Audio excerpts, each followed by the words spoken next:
Welcome to the Star Chamber.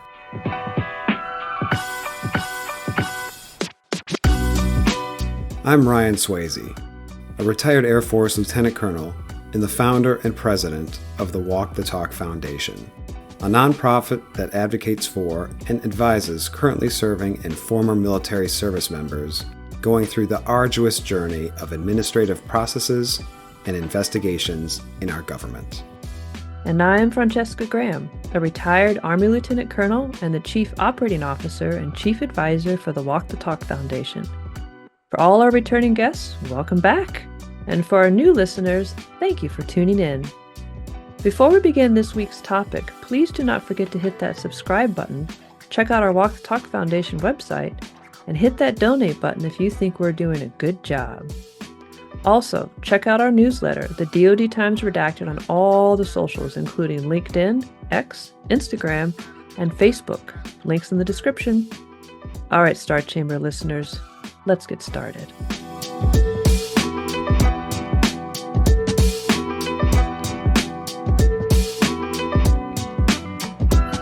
Welcome back, Star Chamber listeners, to another fantastic episode of the Star Chamber, one of the best military podcasts in the world. Basically the best. Basically the best. So today we have a fantastic guest with us. His name is Anthony Bianchi. He is a retired colonel from the Army. And I'm just going to read his bio real quick. So he's a 1997 graduate of West Point.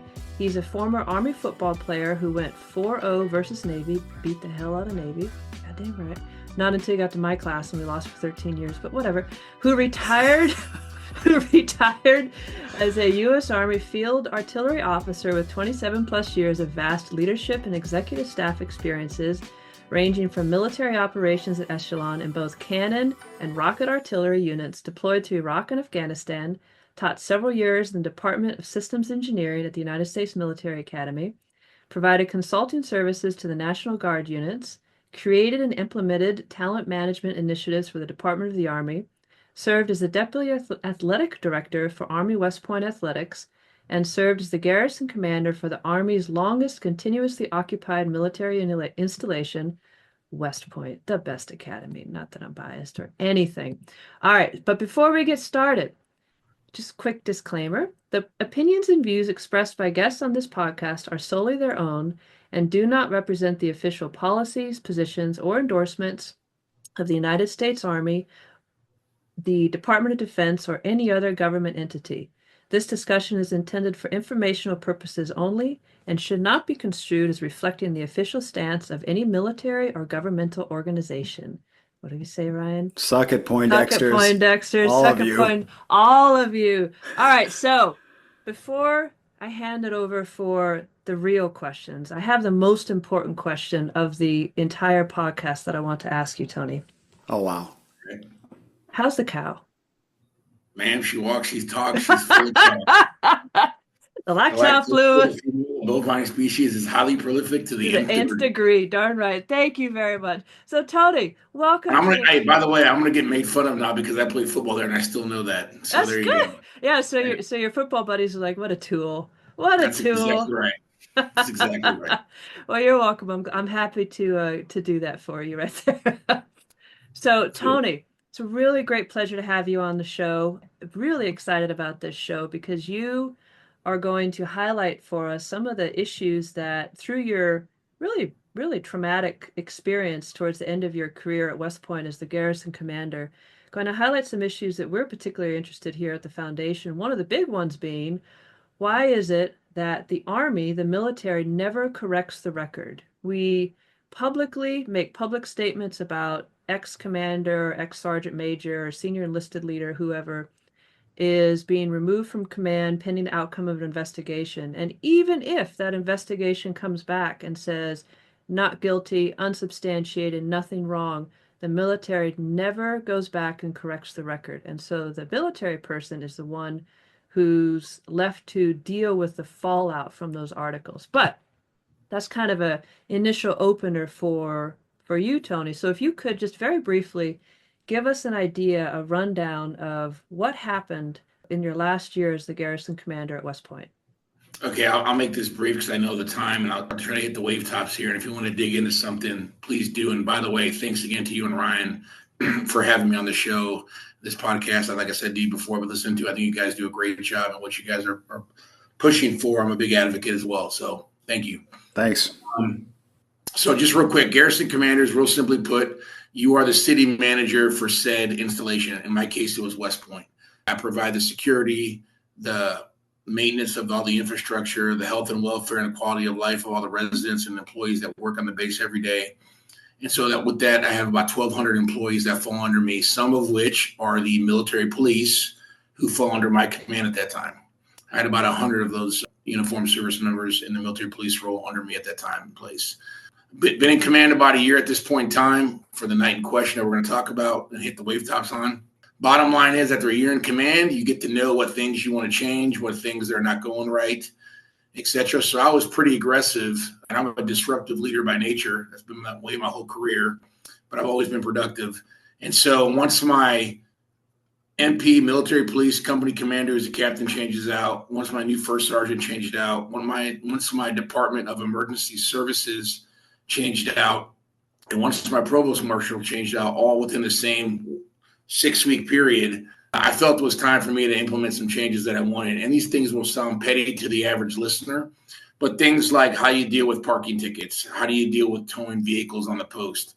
I got on them for how they're doing these off-schedule things, off-post with different entities around the area. For example, in the days leading up to my night in question, I had an MP email sent from the Army Public Affairs Office straight to my military police company, who's run by a captain. So you have Army big echelon talking to my captain saying, hey, it's time for you guys to get ready for your celebrity softball tournament with the Mets again. Get your rosters ready. And I'm CC'd on the email. So I got on them just to say, hey, look, this is not how we plan things, because one of their biggest complaints to me when I took command was how they're being overworked. And I can't go lobby to get them out of certain taskings if they're going rogue on me, not doing anything malicious, but just doing other things like going to Yankees games, playing celebrity softball games, going to these local parades and not telling me about it. I can't lobby on, rightly so. So I said, we got to put these things back into proper planning channels for high transparency. And so everybody above me knows what's going on, so I can have an argument if we're getting overtasked. And they really did not like that. And they went open door on me and complained, and I stood my ground. And that was 2 days prior to my night in question. So the night in question is this, and there's a lot of context, so I apologize for going along with this, but the context matters, as you guys will know. There was a huge storm that annihilated West Point, for lack of a better phrase, over $300-something million when I was last counting of damage. And some of that damage really affected not only my own quarters where I lived in, but my headquarters was inoperable, couldn't get to it, whatever. So we had to move our government vehicles away from there over by my residence, which is by the Catholic Chapel on West Point. I think Cecily knows the details there. But I was using those government vehicles to drive to see all the storm damage every day. And for 2 weeks straight, I'm dealing with storm damage assessments, meeting with folks, trying to get stuff fixed, working 18-hour days. And now it's time for our annual Army Football Club Alumni Golf Weekend. So I'm wearing this T-shirt there, which you're not going to see for your viewers, but this is the T-shirt I got that weekend, believe it or not. It's an annual thing they do every year. It's on West Point. All the festivities take place at West Point. And on that Saturday night, there's the golf in the morning, followed by a more formal dinner. I say formal, you're still dressed in your golf attire, but it's got an agenda. It's got some speakers, etc. Because of the storm, though, I didn't participate in anything leading up to that weekend other than the dinner, because I was still making sure the golf was going to go on as planned. I had to get ACs fixed where they're going to have the dinner. So I go to the dinner and I'm hanging out with everybody. I get acknowledged by the current superintendent. He has me stand up to get a standing ovation based on my work behind the scenes, fixing the storm damage repairs. Everything's going great. There's no issue. I'm actually feeling pretty good about myself. And superintendent does his remarks. He's done. I then start to go through, they release everybody to go through the buffet line. And the buffet line is catered by a company called the Directorate of Cadet Activities, DCA. And the reason why that's important to understand, it's a little more context here. Garrison commanders of any installation are the oversight for any food, beverage, and catering operations on the installation. And you liaison with the Army Air Force Exchange Services, who runs your PX, your post exchange, and some of the chain restaurants you may see. You also take advantage of who gets to deliver food on post, etc. But at West Point, because we're special, at least we think we are, that's always been a point of contention. And DCA was created back in the 70s to cater to the cadet population when the Morale, Welfare, and Recreation Directorate was not a big thing at the time. Mm-hmm. And so when they grew, DCA kind of went outside of their charter sandbox. And for a couple garrison commanders before me, it was a point of friction, just to give context. And I was no stranger to it, so I was just as aggressive. So I was doing some things at this time that they probably didn't like. And so as I'm going through this line, I actually end up going through the line with former superintendent, Lieutenant General retired, Bob Caslin.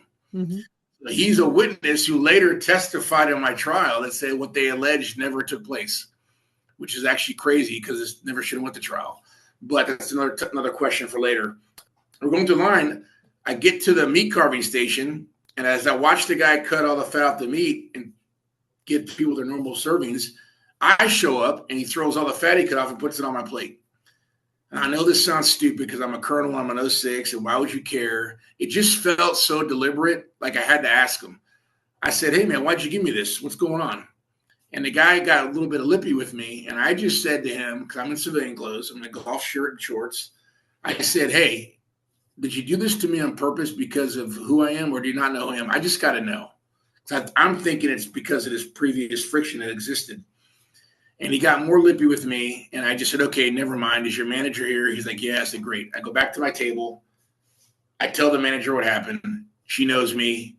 She says she's going to handle everything. I purged it. I didn't even think about it anymore. I'm thinking, this is 7:30 at night. It's over with, whatever. Fast forward now, it's about 9 o'clock at night.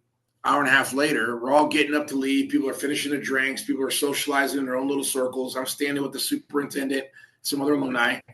My cell phone rings. Now, as my cell phone rings, I see two MPs walking the location we're at called Eisenhower Hall, which is not uncommon, but weird. And so the phone rings. It's my civilian deputy. And he says, hey, sir, we're downstairs. Can you meet us downstairs? I'm here with the MPs. I said, okay, great. I'm thinking storm damage. So I tell the superintendent, I go, hey, my deputy just called me. I'm going upstairs. He's going to tell me why they're here with the MPs. I'll let you know what's going on when I get back upstairs. I go downstairs, and the first thing my deputy tells me is, we are here tonight because the MPs received a phone call about me being drunk and belligerent and threatening a man's life. Yeah, there you go. There you go. So I'm like, you really didn't like that fat, did you, Tony? I did. And what's important to know here is I was just standing with the Lieutenant General Superintendent minutes before this phone call. Mm-hmm. So if anyone could talk about my demeanor that night, it's him. And I'm like, I'm literally halfway amused by it because it is kind of crazy. But I'm also annoyed because I know what that implies. And I know where this can, like, I actually, my brain was like this. I know where this can snowball. This is not good. And so I quickly explained myself, and the senior MP, a lieutenant colonel who works for me, the director of emergency services, who's there, he says, quote, sir, this seems like it's blown out of proportion. Since we're here, we're going to go ahead and take some statements, potentially talk to a few people, go enjoy the rest of your evening. I'm like, great. I'm still annoyed, but I think common sense is prevailing. I go back upstairs. I tell the superintendent what I just encountered, and I go about my business. I stay in the building for like another 40 minutes socializing. Nothing happens. I get invited to an impromptu social gathering at the Hotel Thayer afterwards. My buddy and I, we go there. Nobody arrests me. Nobody encounters me. Nobody formally interviews me. Nobody detains me. No one says, Tony, why don't you go home? Like nothing happens. I go there. I spend a couple hours at Hotel Thayer. When I tell you it's a slow night, it's a slow night. Everyone's tired from golfing. We're just having a couple beers and just reminiscing. And then I get in my car and I go home. And as I go home, the Hotel Thayer resides just outside the gate to the cantonment area, even though it's still on West Point. And they do that for patronage issues. make it ease of access. So I'm in my government vehicle because of the storm. I'm in my placard in the window. I got my buddy in the passenger seat. I'm approaching the gate, and I see a car pulled over in the right-hand lane. And the car's pulled over and is being searched by 2 MPs, and their MP car is parked behind it. So I pull up in the left lane, and I stop about a car length short of the stop sign to roll my passenger side window down and call an MP over, because every time I see my MPs, who are my uniformed service members of 1,200 employees, I only have 100 service members. I like to say hi to them and see how they're doing and all this good stuff, leadership 101. So I roll the window down, and I simply ask them, hey, guys, how's it going tonight? What's up with that vehicle you're searching? Do you need any help? They reply back something to the effect of, sir, we're doing great. We're searching the vehicle for open container. And, sir, we're good to go. Have a good night. Stay safe. And the MP literally taps the roof of my vehicle. So I take that as acknowledgement to go on through. And I've been waved through this gate 100 times in command without showing my ID. I drive home, and I get home 5 to 7 minutes later. Again, no pullover, no accident, no barrier activated at the gate, no MP chase, nothing. I go through that gate at 12:39. I get home at about 12:45. I walk my dog, I have a few drinks with my buddy, and I go to bed. Now, let me back up one quick second. 7:30, I had the interaction with the meat carver. 9 o'clock, the MPs come to Eisenhower Hall at the dinner. 12:39, I go through the gate. 12:45, I'm home. Now it's 2:45 in the morning, and there's a knock on my door. And it's not my outside back door or front door. It's my second floor master bedroom door, and my 7-bedroom house is the garrison commander on West Point. The MPs sent in my garrison deputy commander and my sergeant major while they watched them go in because they couldn't get a warrant. And they sent him in under a false narrative to bring me out to get arrested. And that's what happened. They came up, they woke me up, had a small conversation. I'm thinking nothing bad happens. I don't think anything's bad until I walk outside. I go outside, and the MPs basically arrested me. That's what they did. They apprehended me, and they put me in the back of a police vehicle. They took me down to the police station. They never read me my Miranda rights for an hour. I didn't know why I was there. And then all of a sudden, in walks in the Directorate of Emergency Services Sergeant Major, who 6 to 8 weeks earlier was in my office telling me how bad of a commander I am, because I reinstituted hail and farewells and happy hours once a month for my garrison community, which was not mandatory. It was voluntary. It was just to build camaraderie. And he's basically said I'm a terrible commander for doing so because I'm glamorizing alcohol. And he didn't like it. This is the guy that walks in now to first start talking to me in this interrogation room. And he just starts yelling at me, saying I was here tonight because I didn't follow proper gate procedures when I proceeded through their gate. And they think I didn't follow gate procedures because I was drunk. And the reason why they think I was drunk is because earlier that night, 5 hours earlier that night, I was involved in an allegation of being drunk and belligerent, threatening a man's life. That was the story. And I'm like, and I literally jumped on that because I'm like, this is crazy. I feel like I'm being targeted. And these are some vindictive. So long story short, I felt like I was a victim of some disgruntled employees who I misread how much they didn't like me, who now had the wherewithal to form a narrative to convince folks I did something I didn't. And now I'm caught in this predicament. But you know what's sad, and you guys will probably appreciate this based on the way you guys go about your business, is I still felt pretty good about it because I thought my boss would believe me. Trusted the process. So that's actually they got nothing on me. That's actually that is a great segue. So you knew that you should trust the process because obviously the truth is the truth, right? This is the Correct. Right. And you had witnesses, so you had evidence. I'm sure there were cameras at the gate. I have a video that shows me doing everything against what they said I did. Correct. Like you know that, right? However, despite having evidence, having witnesses, video of you doing what you were supposed to do through the gate, what happened? What was the fallout? In kind of the outline that I sent to you, I said the title of this section is The Fallout Before the Facts. And I think that's a great title. That's great. Yeah. So walk us through. What was the fallout before the facts? So, I mean, immediately, so it's early morning, Sunday morning when I'm in the police station. So that night I get suspended In your boxers, right? Weren't you still in your boxers? So when they woke me up, I was in my boxer shorts. I was in my underwear. I remember My that from your female other command interview. sergeant major is the one that told me to get dressed. Oh yeah, there you go. There you go. Yeah. All right. So keep going. Yeah. So the fallout was, I get brought out of my house. I'm thinking I'm fine. I'm arrested. After a couple of hours of trying to negotiate my way out of this with the MPs, who were obviously just going by their own playbook of how they're going to hammer me. Mm-hmm. I knew something. I knew the optics weren't good. I just knew the optics. No matter what I would say, the optics already looked bad. I know this. I've been a commander. I was a commander. I know how this stuff looks. It's like this doesn't look good. So superintendent comes to the police station. They release me to him. He tells me to trust the process, cooperate. We're going to investigate. How are you doing? Is your family there? Which they were out of town that weekend. Do you have any weapons? Like, he thought I was going to kill myself that night. I'm like, no, sir. I go, I'm targeted. I go, I know this looks bad. But later on that day, he comes back to my house and he suspends me. I get formally suspended. And then here's the weird part. So as garrison commander, I had two bosses. I had the superintendent, who's my main effort, but I'm from Installation Management Command in the Army, which is run by another 3-star.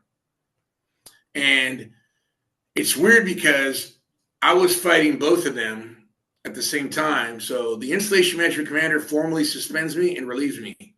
The superintendent gives me my general officer memorandum of reprimand later and charges me in federal court. So I had two lines of effort going on here. And this is before the investigation was even completed, correct? So I jumped ahead here. So here's what happened. So they suspend me and they said to me, hey, just all I ask is you cooperate, be patient, let the investigation play out.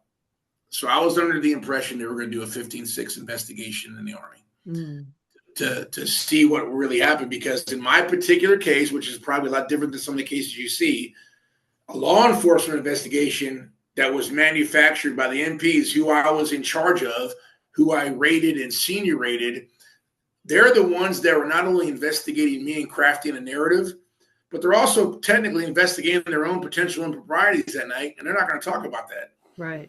So they were crafting a story back into that arrest. And so I just thought they were going to do a 15-6 to mitigate all this. But neither 3-star general, who I would assume has a brain to know this, did not do the 15-6, which I know 15-6 has their own problems, but at least it would have been a little bit better for me to have somebody sort of neutral looking at the MPs and how they did things. And that never occurred. So, and I know they were going to do a 15-6, and this is one of the questions I don't have an answer to, because two of my 06 colonel colleagues came forward and told me that they were approached to be the investigating officer. And they recused themselves because of their relationship with me. So I know they were doing one, but then 72 hours later, the 15-6 stopped and the first news article comes out. Yeah.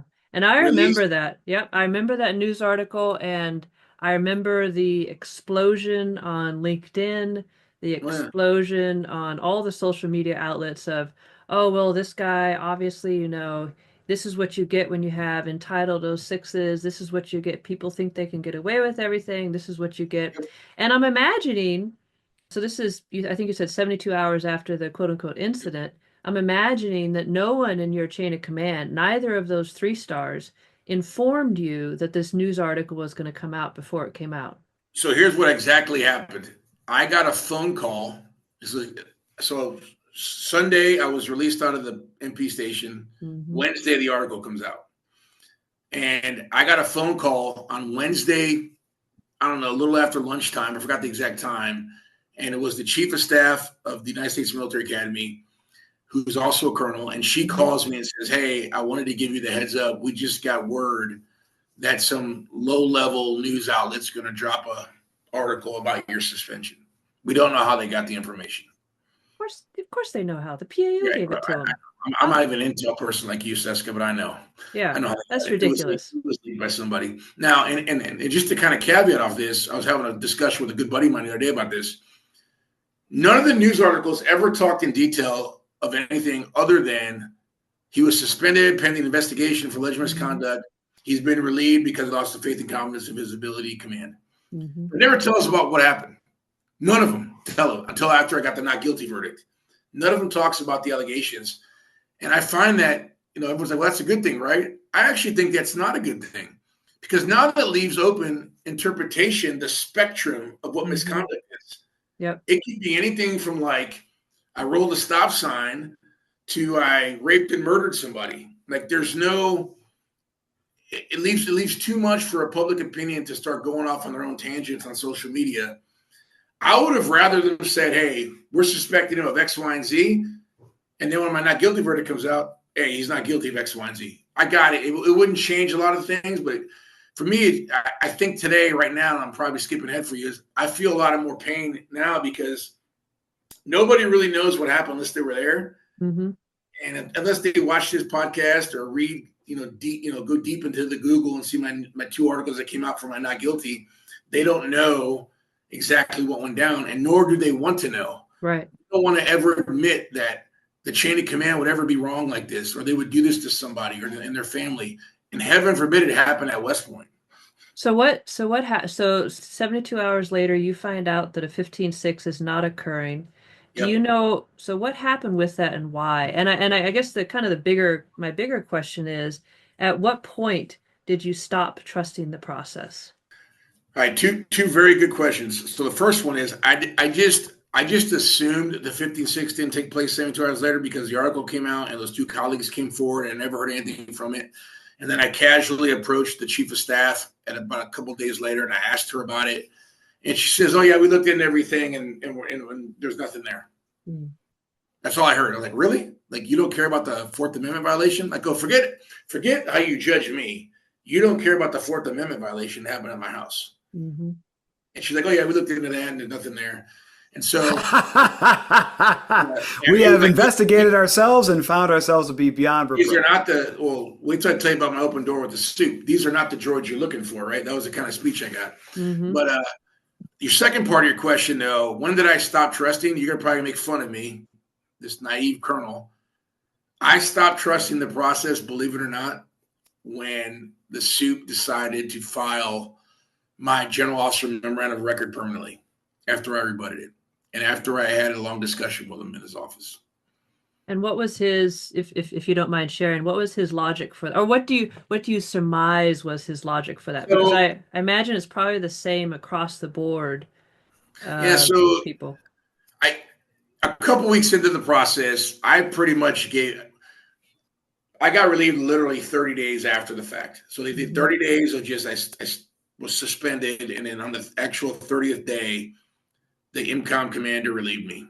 Installation Management Command commander, he relieved me. Mm-hmm. And he didn't give me any reason other than faith and confidence blurb based on the evidence he read in the police report. That was his quote to me. And I told myself when I got relieved, and by the way, here's how I got relieved.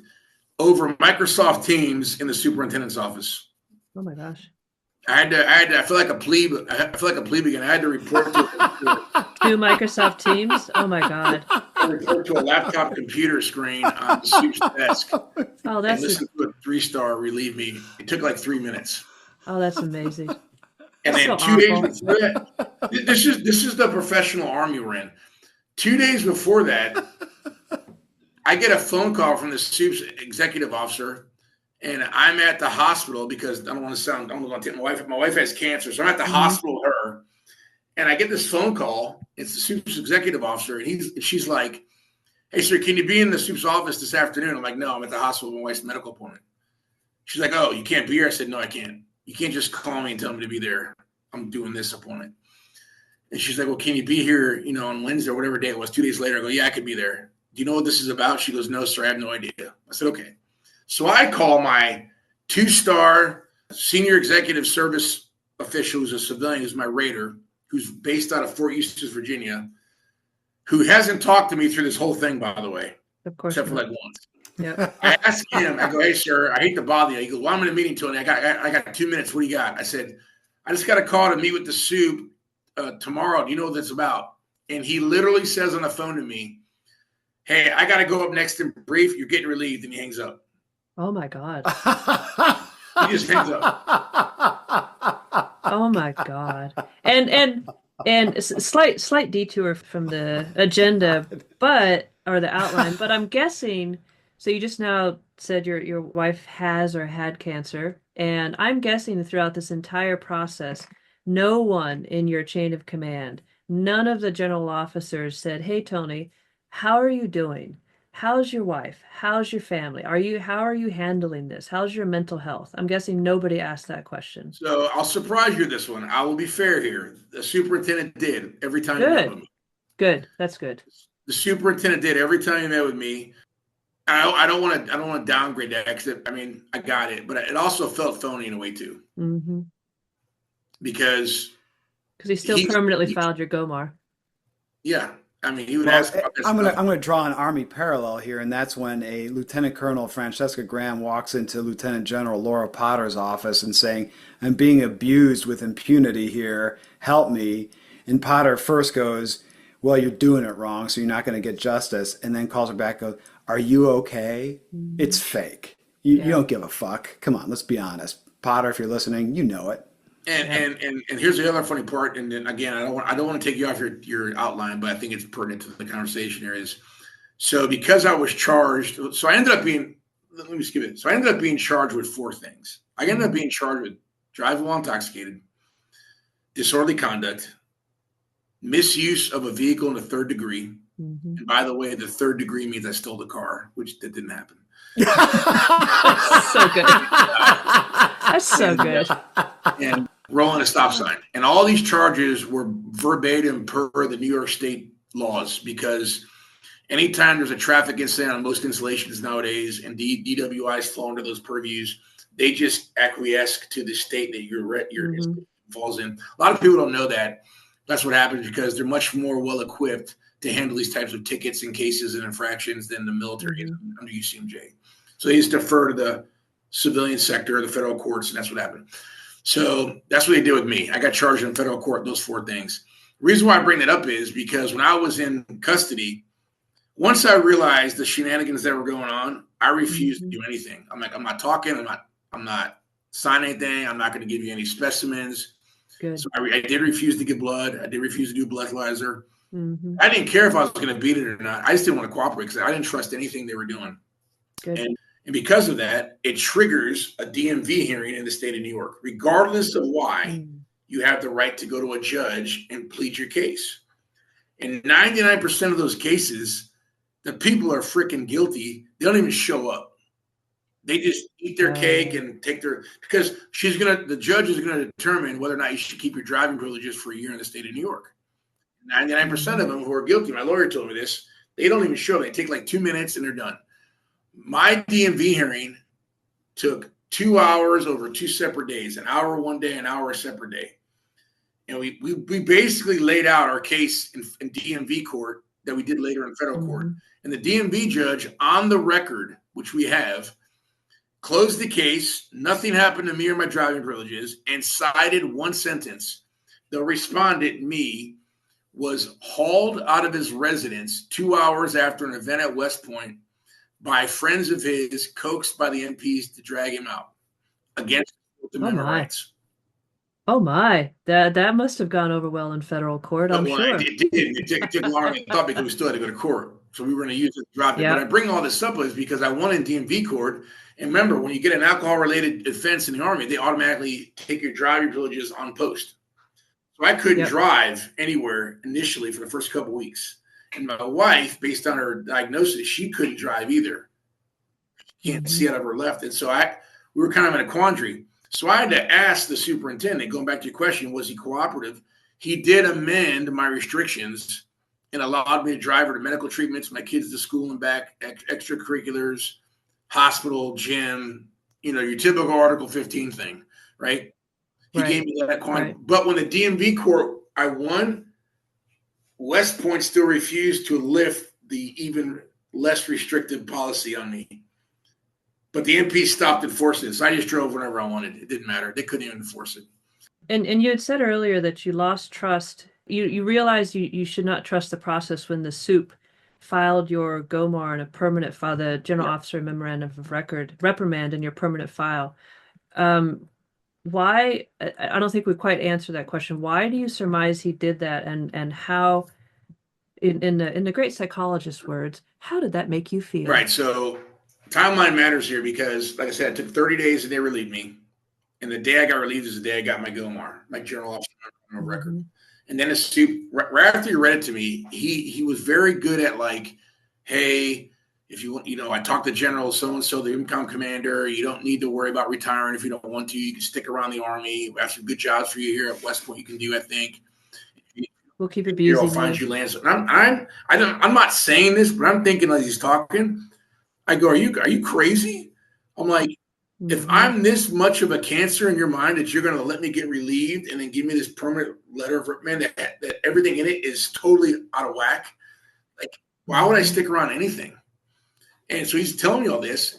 So I walk out of that first meeting and he goes, hey, make sure you rebut this. If you need an extension, tell me now. I'll extend you whatever you want. Just rebut it. You need to rebut this. And I remember thinking, okay. He was put in a corner. Optics were bad. I get it. I could have probably done a few things differently to get myself out of those optics, maybe. But like, maybe he's going to take care of me on this filing decision. So I still trusted him. And then in the weeks leading up to his rebuttal review, I used to run into him on post. And he'd joke with me and ask me what kind of cigar I'm smoking. And like, we're old buddies. So it just kind of felt like in his own way, he was going to take care of me. So I had no reason to like totally not trust the system. I just felt like maybe I got caught up in a bad scenario that, okay, if I'm in his shoes, what would I do? I don't know. Like, whatever. I'm trying to give him the benefit of the doubt. And even my wife was totally on board with that. Hey, he likes you. I know he likes you. And then when he filed that thing permanently, it just hit me like a ton of bricks. Like, I got it. I can't trust anything. And I didn't get officially charged until October. So this thing happened in July. I didn't get charged with federal court charges until October. So do you surmise he did that for the preservation of his own future? Yes. Given all of the backlash? I think he's the type of individual, and this is just my own opinion, he wanted to feel like he wanted me to still like him despite what was happening to me. But he wanted to be able to tell the world that he punished the person who did these wrong things, even though you're not actually guilty of anything. Correct. But I am going to now endanger, for those who are listening who aren't aware, filing a negative piece of paperwork into someone's record, especially if they're eligible for retirement, at the point that they submit for retirement, if they're able to, that negative piece of paperwork in their record typically, I don't know if always, but typically leads to what's called a grade determination board, where the officer or the non-commissioned officer in question, there's a whole separate board, which you don't know the names of anybody who's doing this, right, who determines what is the last rank you served honorably. So even though Tony had not been found guilty of anything, he now had a permanent piece of negative paperwork in his record that when he submitted to retire, they could have dropped him in rank for retirement and pay to lieutenant colonel instead of colonel, which over time that's $1 million+ of earned income that you're losing. It would have been about 35 grand a year. Right. Yeah. Right. And that's the trust the process. It's okay. I'll take care of you. Well, thankfully, okay. So you're right. So if he would have just made the decision to file it locally, which means the garbage can, and I would have retired peacefully, it actually extended my pain because the legal process took 14 months, and then going through the Army Grade Determination Review Board, which I had to as part of the retirement process because of that derogatory paperwork, it added about another 5 months to the process. So I was in limbo purgatory for 18 months, living on West Point. And my lawyer likes to say I was living at the scene of the crime every day for 18 months. And so he could have at least, reduced that by not filing anything permanently. And I think that's their playbook. I mean, I don't know if you're following this other case that's going on there with the Will Wright person. Oh, the 05? Yeah, he's an 06 who got just recently, about a month ago, I think it was, he got his charges dismissed with prejudice after like the fourth charged him. Yep, I saw that. I think he's going to appeal. I'm friends with the guy, but he doesn't share any much with me because he's not allowed to. But I always reach out to him and let him know. But I mean, the same actors that are in my process were doing the same thing. And I told him, I just gave him a piece of advice. I go, if you're appealing this and you win this, I go, they're going to give you a GOMAR to have you go through a grade determination review board. They're going to keep that guy on active duty for like 2 years extra than they would have just to increase his retirement. And he will win the Army grade determination review board, you know. So then now we're fast forward. You've been on post. You are found not guilty. I think you in federal court you were found guilty of one thing, and that was rolling through the stop sign ticket. So you paid $150 something fine for rolling through the stop sign. That was the total of what you did wrong, according to our legal system, right? Correct. And that's what should matter, is what the legal system says. And now you're trying to retire. Did anybody else come back to you after you're found not guilty and say, hey, you know what, Tony? Really good work fighting through this. And we're glad that you came out on the other side, and let's be friends again. Not anybody that mattered within my chain of command, no. I've had some friends and some colleagues reach out, but not anybody that mattered to your question, no. Right. So there was no personal correction of the record, as in people that you run into on post every day who filed a permanent GOMAR for you. They didn't come up to you and say, hey, Tony, and you know what? Not only good job fighting through this and becoming not guilty, but also I actually have the power as a 3-star to go back to HRC, Human Resources Command, and remove that GOMAR from your record. Was that ever a conversation? So not with me, but through my lawyer, I know, I'm not going to use the person's name on here, but I know that another 3-star lobbied on my behalf to have the GOMAR removed after my not guilty verdict in court, because the words that I was told that was used, I wasn't there, so I don't want to put words in people's mouth, but bottom line is this looks bad on the Army and West Point that he now won in court. He's going to win again in the Army grade determination review board. He should just remove the GOMAR as a tacit apology, you know, and it's the right thing to do, kind of thing. And the word that I had heard that the superintendent gave back to this person was, I don't see it that way. I just see it as the process working. Oh my gosh. At a $35,000 potential $35,000 a year loss to you and your family, and not just your family, but also your family who your wife has cancer. Yes. But $35,000 loss if you're forced to retire as an 05. So, and then prestige and all that stuff, right? So if you could, as we're kind of running towards the end of the show, kind of separate yourself a little bit from the trauma that you endured, the trauma that your family endured.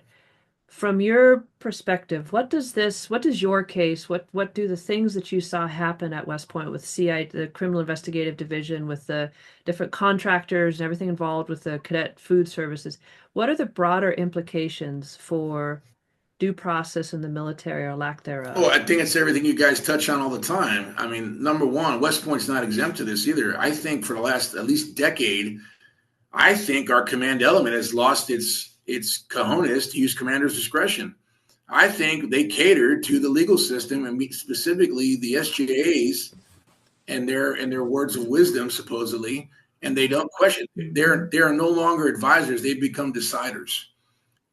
Not me. Yep, not me. Yeah, so I think, and I mean, our current Secretary of Defense, I know he uses the term jagoffs. I don't want to be derogatory here, but I mean, there's a real truth to what's behind that statement. I mean, these people think that they dictate, and a lot of commanders are allowing them to because they're paralyzed from doing the right thing. They're just paralyzed from it. I think some commanders who are actually trying to do the right thing, they find themselves in this quandary where if I stick up for Tony Bianchi in this case, how's that going to look? How's that going to look where the less risk-averse pathway is to let my JAG take care of everything, and they're just going to use a hammer on everything. And if Tony Bianchi gets out of it, so be it.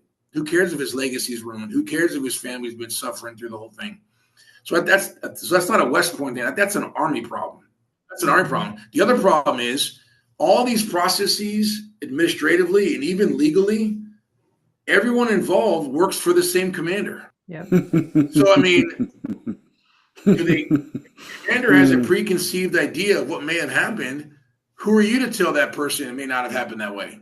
You know, I found it very funny in my situation that, you know, I taught system engineering. We always have course of action 1, course of action 2, and they always have the throwaway. Like, nobody wanted to ever acknowledge maybe it didn't happen. Right. Maybe where there's smoke, there isn't actually fire. Just because an Maybe MD, I said this to the super, I go, just because a military policeman gets called out to a scene of something doesn't mean something happened. He just got called out and checked it out. Like, but no, it's automatic. And that's where it starts. And you've already lost because now you've been swallowed up in this process where it's all outcome based. They're finding evidence that supports their preconceived outcome that they want.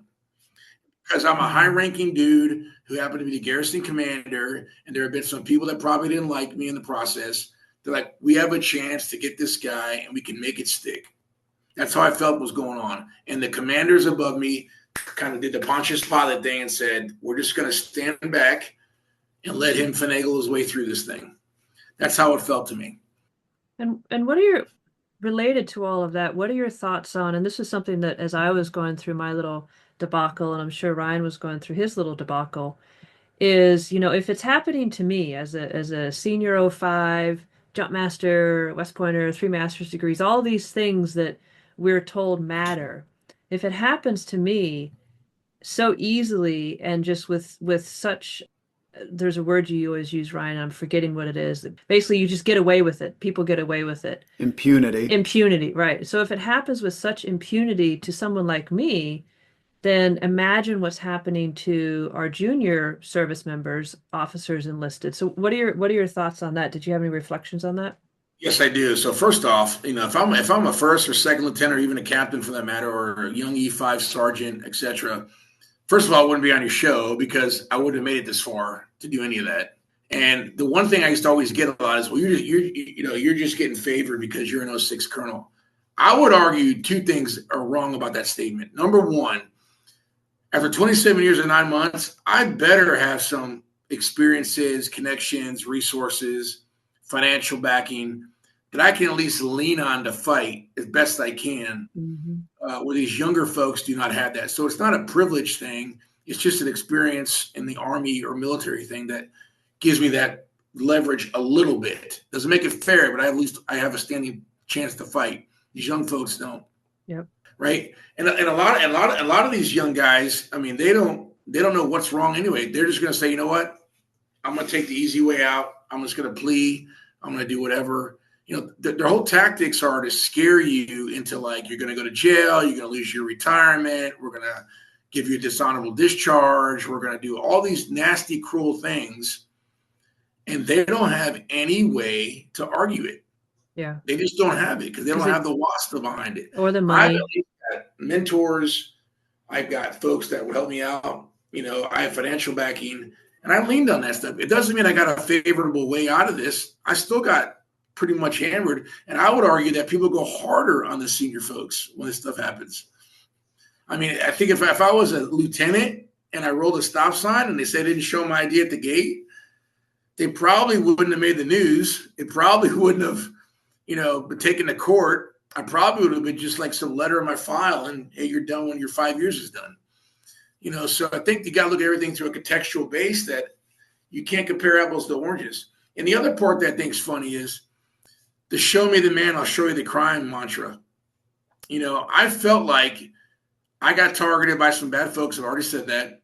And when they realized, and I think the SJ realized this is my own speculation, I really believe that they were like, you know what, we're not going to be able to, we don't have enough evidence to get this guy on the stuff we're charging him with. I find it very, very coincidental that within a week of me being arrested, I got 2 investigations launched at me for totally 2 separate things in my command that never happened. I was never investigated before, and they tell you at all these 3 command courses, going back to, you said earlier, why would you trust somebody for so long? These pre-command courses are pretty big deals when you get selected for command at the 05 and 06 level. Mm-hmm. And they tell you at all these courses, 4-star general comes down, you will be investigated. You will have allegations levied. Get ready. Be comfortable. When this happened to me, I swear to God, I said in my head, oh, this must be the time I'm getting investigated. Okay, I'll roll with it. Mm-hmm. I'll just roll with it. It's a very, I probably got a little long-winded there, but my point is, I don't think it's unfair the way I was treated compared to a younger version of myself. I just think I have different resources at my disposal. But I also think that the people going after me are going to be much harder on me because I'm an 06. Mm-hmm. And because I was a garrison commander at West Point. Yeah. That's what people got. You got to look at it both ways, if that makes any sense. Yeah, I remember one of the things you said in Assad Khan's podcast that amused me. You said nothing is too petty for West Point to care.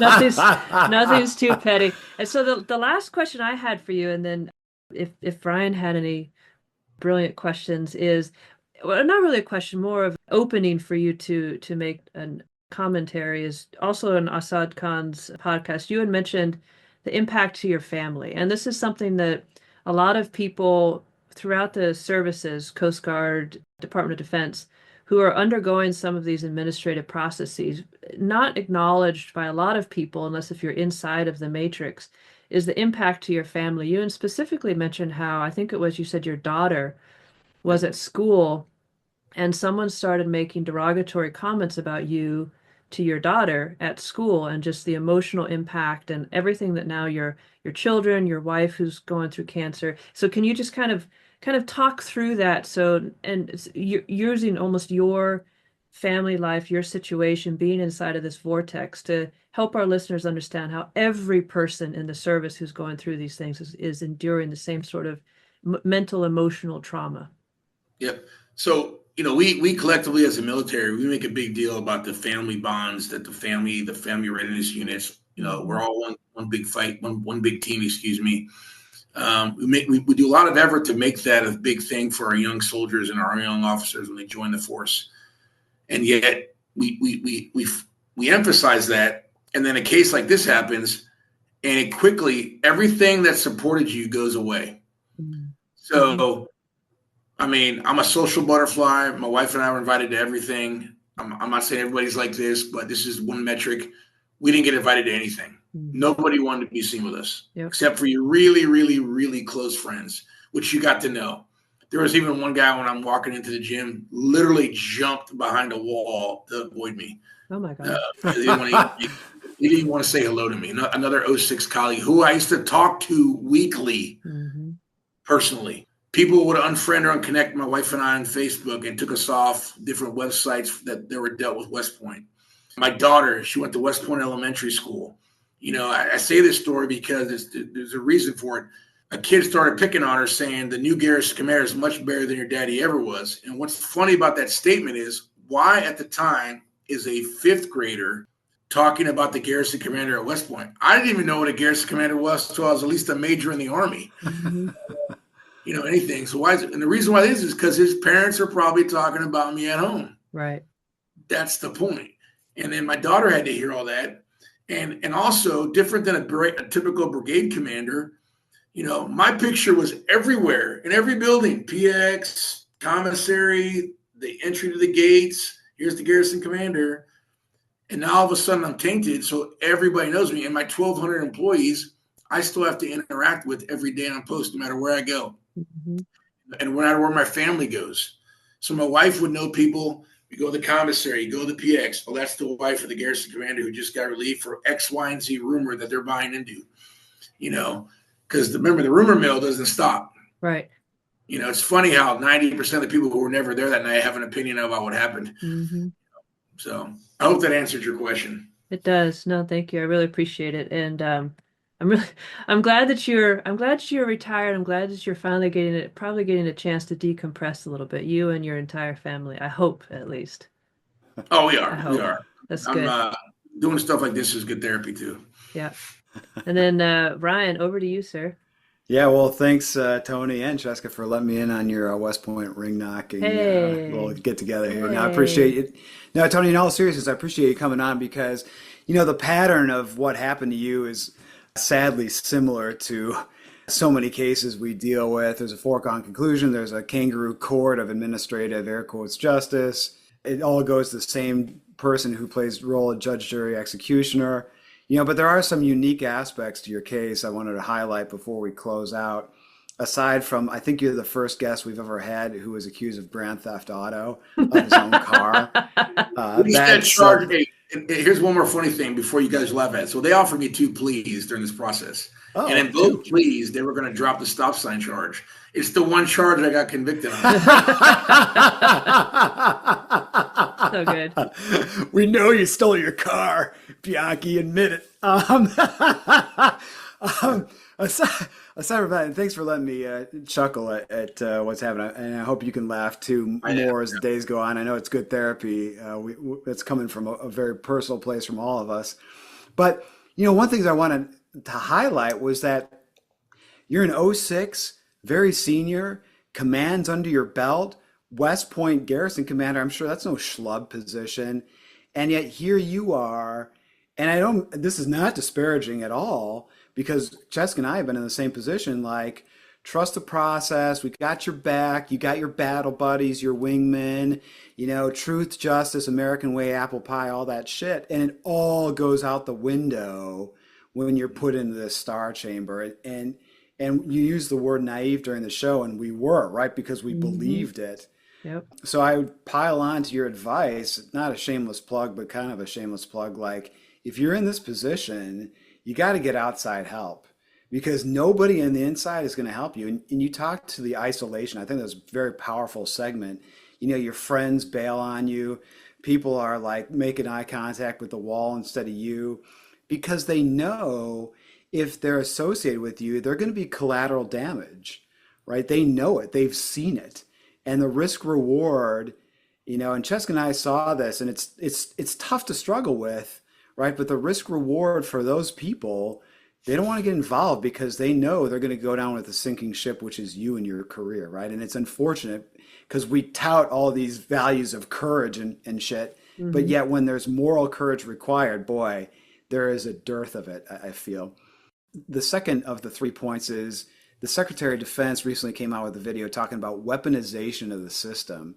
Boy, is this a case study for it. And weaponization really, it translates to when unfounded allegations are substantiated, or the chain makes them stick or, right? That's how it's weaponized. You can't weaponize a system if things that are unfounded aren't substantiated. I mean, that's just the logical disconnect there. So, man, I hope yours is a case study up at the upper offices for how things can go south in terms of weaponization.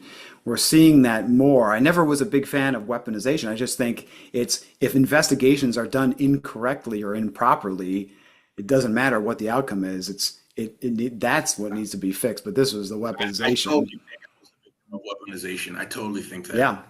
And then the final one is, and this is, we've seen this once or twice, but yours was pretty acute, is the Richard Jewell effect. So if you don't know the name, that's the Atlanta bomber suspect who was a hero. Then they plastered him across the news saying he was the suspect. He never was.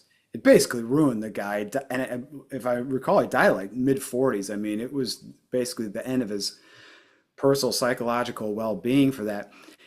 The DOD comes out, Army and Navy are especially bad about this, about responsibility, about social media and online postings and all this. And yet at the same time, they have no quandary, no qualms about going pew, pew, guilty till proved innocent in the open press, which is irreconcilable and irrevocable, right? Yep. You cannot come back from that. So if there's anybody in the PA machine listening, you got to tighten up your act when it comes to this. There's due process. And then if you want to get the salacious clickbait, 06, drunk, steals own car and plows through the gate, that's fine after the process plays out. But in a DOD that purports this online responsibility, boy, you guys are sure a bunch of fucking hypocrites, I have to say. That's all I had. I had no other questions. Cheska, great job. Tony, great show. Very interesting. And thanks for coming on. Thank you for having me. Very much so. Any closing thoughts, Tony? Yeah, I know I talk very negative, but I always like to say this, no matter who I'm talking to. I loved my time in the Army, 27 years, 9 months. I know there's a whole thing about loyalty, but I have no regrets serving. I'll talk to anybody who wants to serve. Please do it. I think my obligation as a retiree is to tell these stories to try to get something fixed, as you guys are trying to do. Mm-hmm. I love my alma mater. I think West Point, the idea behind it and what they're trying to do, if you're a cadet going there, you're not an issue. You're going to be fine. You're going to go through the process great. But I think it's our duty as graduates and former military to say, hey, look, I was done in injustice, and then we need to fix this problem. Because we need 20 more years of people like us going through the same issues that have happened for no reason at all. I think it's our obligation. That's my point. Great finish. I like that. Positive, upbeat ending. I like it, Tony. You got to be positive, man. And also, Ryan, you're seeing that the Stockholm syndrome runs deep for us. Ryan makes fun of me quite prodigiously about how I still love the Academy. He's just like, why? I'm like, because it's the Academy. I get made fun of that too. Believe me, they're like, why are you being so loyal? Well, maybe in 5 years I'll change my tune, but right now I want to be honest with myself. I wouldn't have the life I have without the Army and what the West Point gave me. So. Yep. I'm going to close the show out then and say, we're with you. The highlights of our career, Francesca and I, and yours, Tony, obviously, something we'd never trade in for a million years. The best experience, the most unique opportunities we'd ever be availed and will ever 100%. Be availed. And we'd never trade that in. And that's why we're here to fix it for future generations. And with that, till next episode. Thank you, guys. Bye. Well, that's it for this week's topic. We really appreciate you tuning in. Don't forget to hit that subscribe button if you haven't already, and check out our foundation website at walkthetalkfoundation.org. And feel free to reach out and give us feedback. You can get a hold of us via Facebook, X, Instagram, LinkedIn, and our foundation's website. Details in the description section. Thanks for tuning in, and see you next episode.